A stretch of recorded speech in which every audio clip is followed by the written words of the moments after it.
and the Constitution of Pakistan and the democracy of Pakistan is at the crossroads of history.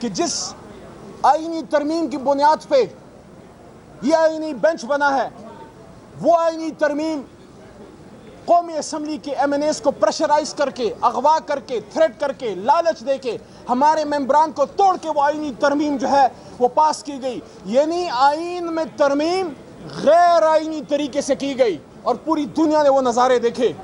اس کا بھی judicial notice اس supreme court کو آج نہیں تو کل لینا ہوگا. میں سپریم کورٹ آف پاکستان کے نالج میں یہ بھی لانا چاہتا ہوں کہ عمران خان صاحب کی توقع ہے کہ جس سپریم کورٹ کے لیے عمران خان صاحب نے جس کی آزادی کے لیے خود جیل کاٹی، 8 دن جیل میں رہے ایک طالع آزما مشرف صاحب کے دور میں، ان کی توقع صرف اتنی ہے کہ ہماری اعلیٰ عدلیہ انصاف کرے. لیکن ہماری اعلیٰ عدلیہ کو خود اب انصاف کی ضرورت ہے، کیونکہ ہائی کورٹ کے 6 ججز کا لیٹر آج بھی انصاف کا متقاضی ہے. ہائی کورٹ کے 6 جج صاحبان نے جو خط لکھا تھا سپریم کورٹ کو، آج تک اس پہ عمل ہونا ہے. اور اس کے ساتھ ساتھ میں آخر میں پھر یہ کہنا چاہتا ہوں کہ پاکستان تحریک انصاف کا حق ہے کہ ہم ہماری خواتین کا، ہماری بچیوں کا، بیٹیوں کا جو حق ہے، جو عمران خان کے گھر کا، علی محمد کے گھر کا حق نہیں ہے. 25 کروڑ عوام کا یہ حق ہے کہ جس جماعت کو انہوں نے ووٹ دیا اس کے متناسب جتنی خواتین کو وہ حق ملتا ہے ان کے سر پہ ہاتھ رکھے سپریم کورٹ آف پاکستان. حق دیں ہماری جماعت کو، پاکستان کے عوام کو.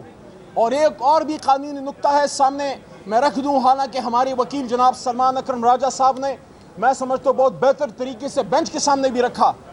میں اتنا بڑا وکیل نہیں ہوں لیکن تھوڑا بہت سمجھتا ہوں.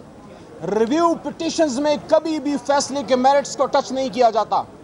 ریویو پٹیشن میں صرف یہ دیکھا جاتا ہے کہ فیصلے میں اگر کوئی تھوڑا بہت قانونی سقم ہے اس کو دیکھ لیا جائے. اسی سپریم کورٹ کی میجورٹی ججمنٹ ہمارے حق میں موجود ہے کہ ہماری جماعت کو بطور جماعت، پارلیمانی جماعت تسلیم کیا گیا، تحریک انصاف کو بطور جماعت الیکشن لڑنے کے حق کو تسلیم کیا گیا. اور سرزنش ہوئی الیکشن کمیشن سے کہ الیکشن کمیشن نے ہمارے ساتھ ہمارا الیکشن سمبل لے کے کیوں زیادتی کی. اور دوسری بات یہ ہے کہ باقی 41 سیٹوں کو تو دیکھیں گے، جس کا حکم دیا تھا سپریم کورٹ نے کہ اس کو ڈکلیئر کریں، ان کو تحریک انصاف ڈکلیئر کریں اور اس کے متناسب ہماری مائنورٹی سیٹیں اور خواتین کی ریزرو سیٹیں ہمیں دی جائیں. آج تک تقریباً سال میرے خیال میں ہونے کو آیا ہے، 1 سال ہو گیا ہے تقریباً، اور سپریم کورٹ کے اس فیصلے پہ ہمارے قابل صد احترام الیکشن کمیشن آف پاکستان نے ابھی تک عمل نہیں کیا. اور ریویو پٹیشن میں دوبارہ میں یہ کہہ دوں کہ عام طور پہ ہم نے یہ پڑھا، پاکستان میں بھی پڑھا اور قانون کی اسٹڈی میں لندن سے بھی یہ پڑھا کہ ریویو پٹیشن میں عمومی طور پہ ایز آف پریکٹس وہی جج صاحبان بیٹھتے ہیں جنہوں نے اوریجنل فیصلہ لکھا ہو. یہ پہلی بار ایک ریویو پٹیشن میرے خیال میں اتنے بڑے پیمانے پہ سنی جا رہی ہے جس میں وہ جج صاحبان جنہوں نے وہ فیصلہ لکھا تھا ان کی خواہش تھی کہ اس میں بیٹھیں، ان کو اس بینچ سے باہر رکھا گیا. لیکن میں پھر بھی یہ کہتا ہوں کہ ہم ان جج صاحبان کا بھی احترام کرتے ہیں. جو بھی سپریم کورٹ کی کرسی پہ بیٹھتا ہے، کسی جج کے، کسی سینئر پیونی جج کے، چیف جسٹس کے، ہمارے لیے قابل احترام ہے. لیکن قانونی نکات، ہماری تشویش، ہماری ریزرویشنز اپنی جگہ پہ موجود ہیں. میں دوبارہ سمرائز کر دوں کہ کبھی بھی ریویو پٹیشن میں اوریجنل فیصلے کے میرٹس کو نہیں ٹچ کیا جاتا. تھوڑا بہت قانونی سقم اگر ہو اس کو دیکھا جاتا ہے.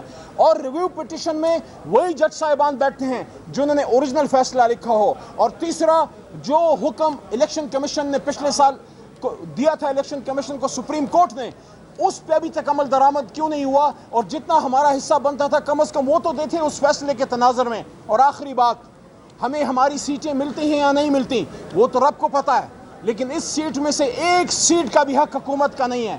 برائے مہربانی پاکستان کی خواتین کے ساتھ، پاکستان کی مائنورٹیز کے ساتھ، نان مسلم پاکستانیز کے ساتھ، اور وہ کمیونٹیز جو ہمیشہ جبر کا شکار رہتی ہیں یا جن کو ان کا حق نہیں ملتا، کم از کم سپریم کورٹ کے اندر سے ان کو انصاف ملنا چاہیے. کیونکہ میں نے قومی اسمبلی میں یہ بات کی، میری سپیچ کا بلیک آؤٹ کیا گیا. نہ میں دہشت گرد ہوں، میں محب وطن پاکستانی ہوں. آپ کا تو نہیں پتا میرے دادا نے پاکستان بنایا تھا. آپ کا تو نہیں پتا میرے علاقے میں جنازے آتے ہیں. آپ کا تو نہیں پتا ہم نے پاکستان سے وفاداری کی قسم کھائی ہے. قومی اسمبلی سے میرے سپیچ کا بلیک آؤٹ، باہر پریس ٹاک کیا پارلیمنٹ ہاؤس کے، وہاں سے میری سپیچ کا بلیک آؤٹ. عمران خان صاحب کے کیسز نہیں سنے جاتے، ان تک رسائی کو روک دیا گیا، ان تک نہ میں مل پا رہا ہوں 7 مہینے سے، نہ ہمارے وکلا جا سکتے ہیں، پولیٹیکل لیڈرشپ کا تو جانے کا سوال ہی پیدا نہیں ہوتا، فیملی ممبرز تک کو روکا جاتا ہے، ان کی بہن علیمہ خانم صاحبہ کو روکا جاتا ہے، عمران خان صاحب کے کیسز نہیں سن رہے، علی محمد جیسے پرانے پی ٹی آئی ورکرز کو اس سے ملنے نہیں دے رہے، قومی اسمبلی میں سپیچ کا بائیکاٹ، پریس ٹاک میں سپیچ کا بائیکاٹ، احتجاج میں نکلتے ہیں تو گولی مار دیتے ہو، کوئی بات کرتا ہے تو اس کو ملک چھوڑنے پہ مجبور کیا جاتا ہے۔ میں نے قومی اسمبلی کے باہر یہ بات کی، جب عدالت کا دروازہ بند کر رہے ہو، جب پریس کا دروازہ بند کر رہے ہو، جب عدالت کے حکم کے باوجود لیڈر سے ملنے نہیں دے رہے اور جو حق بات کرتا ہے اس کو ملک چھوڑنا پڑتا ہے، تو کیا کریں ہم بحیرہ عرب میں جا کے خودکشیاں کر لیں اجتماعی؟ یہ ملک ہمارا نہیں ہے، اس میں ہمارے سٹیکس نہیں ہیں۔